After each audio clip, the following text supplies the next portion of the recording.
Chère famille, Sassanori. Cette semaine, dans la paracha de Béalotra, la Torah nous enseigne et nous dit que la manne tombait dans le Machané, dans le camp où se situaient les béné Israël. Mais voici qu'un autre verset nous dit que les béné Israël devaient sortir du camp pour aller ramasser la manne. Et un troisième verset va même jusqu'à nous dire que les béné Israël devaient se rendre très loin pour récolter la manne qui était leur pain de tous les jours. Les Chachamim, dans le traité de Yoma, s'interrogent sur la contradiction entre ces trois versets. En effet, comment est-il possible que le premier nous dise que la manne tombait dans le camp et que donc tous les béné Israël pouvaient récolter la manne sans difficulté? Le deuxième nous avertit qu'il fallait sortir en dehors du camp pour récolter la manne, et le troisième nous raconte qu'il fallait même aller très loin pour récolter la manne. Les Chachamim, dans le traité de Yoma, disent qu'il n'y a pas de contradiction entre les versets. En effet, quelqu'un qui était tzaddik voyait la manne tomber dans le camp à la porte de sa tente chaque matin. De ce fait, le tzaddik n'avait pas du tout besoin de se déplacer pour récolter la manne. Aucune fatigue pour lui. Il lui suffisait simplement d'ouvrir la porte de sa tente pour récolter le pain céleste.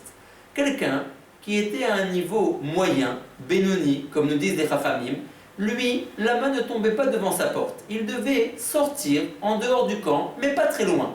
Et là, il trouvait son pain de tous les jours et pouvait récolter la manne qui lui était due.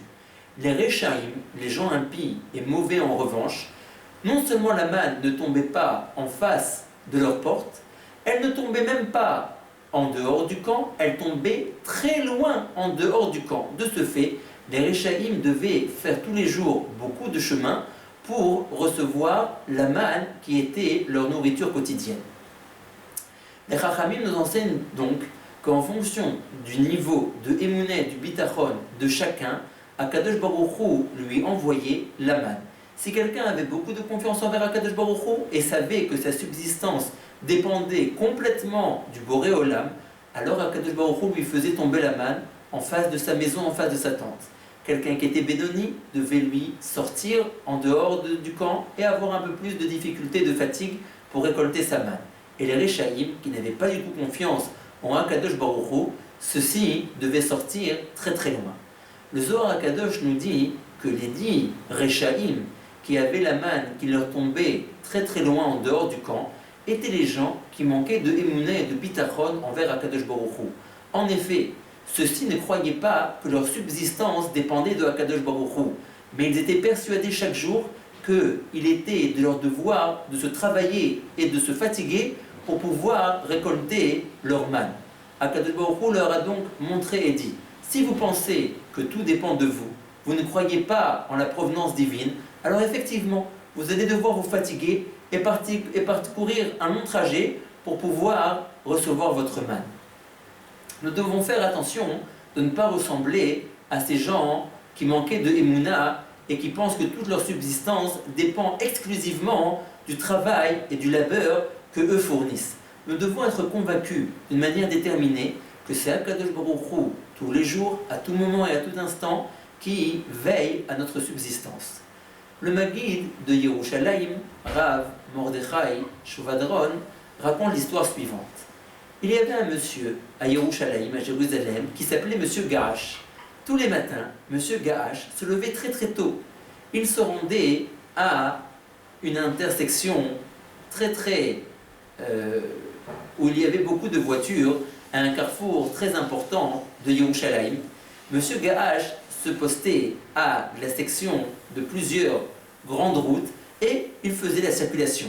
Il faisait passer des voitures quand la file de droite devait passer, il arrêtait la file de gauche. Une fois que la file de droite était passée, il arrêtait la file de droite et il faisait passer la file de gauche. Il faisait traverser des petits-enfants qui demandaient à traverser la rue. Il était constamment, du matin très tôt jusqu'au soir très très tard, quand la circulation commençait à s'affaiblir, en train de tout régler lui-même. C'est lui qui était posté et qui faisait les signes à tous les automobilistes et à tous les piétons et qui gérait la circulation de cet axe très difficile et très très fréquenté de Jérusalem. Et comme ça, jour après jour, M. Gahash se levait très tôt le matin, se rendait à son intersection et commençait déjà, depuis l'aurore, à faire la circulation jusqu'aux heures tardives de la soirée.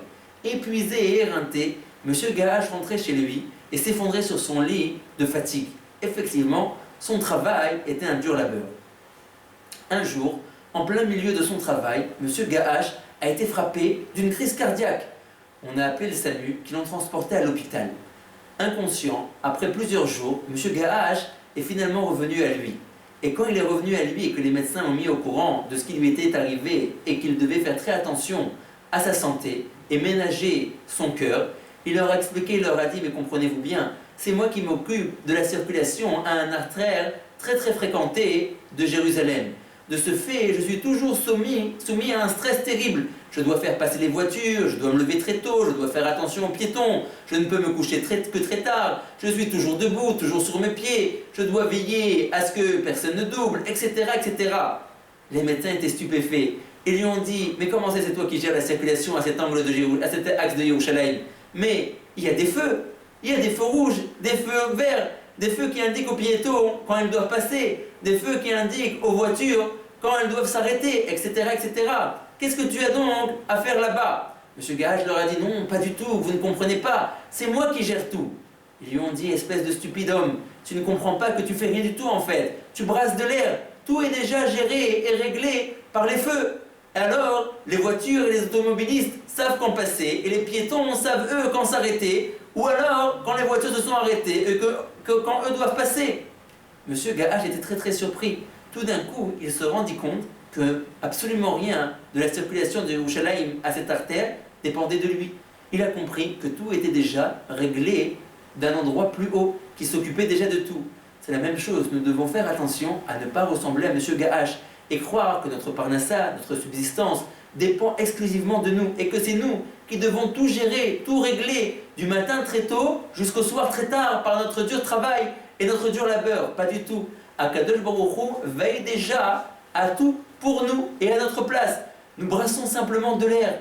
Nous devons savoir que s'il a été décidé que nous devons nous enrichir, alors on s'enrichira même si on ne fait pas beaucoup d'efforts. Si au contraire, Chas v'Shalom, il a été décidé sur nous qu'on devait rester quelqu'un avec des revenus modestes, même si on travaille toute la journée, on brasse simplement de l'air, on fait de l'émulsion pour pas grand-chose. Le Ibn Ezra disait qu'il avait tellement peu de mazal dans les affaires et qu'il était tellement pauvre qu'il en était arrivé à la conclusion que s'il se mettait à vendre des bougies pour éclairer les gens dans la nuit, alors le soleil arrêterait de se coucher et il resterait au zénith toute la journée et les gens n'auraient pas besoin de bougies, etc. etc. Il avait compris que rien ne dépendait de lui et que Kadosh Baruch Hu demandait que cet homme reste toute sa vie quelqu'un de modeste et qu'il ne s'enrichisse pas. Nous devons donc prendre exemple sur les Rishonim et savoir que la Parnassa dépend exclusivement d'Akadosh Baruch Hu et nous ne sommes pas Monsieur Gahash, nous ne sommes pas intéressés à brasser de l'air toute la journée. Souvenons-nous, ceux qui ont un fort bitachon et une forte émouna en Akadosh Baruch Hu, pour eux, la manne tombe chaque matin devant leur porte sans effort. A très très bientôt et Shabbat Shalom.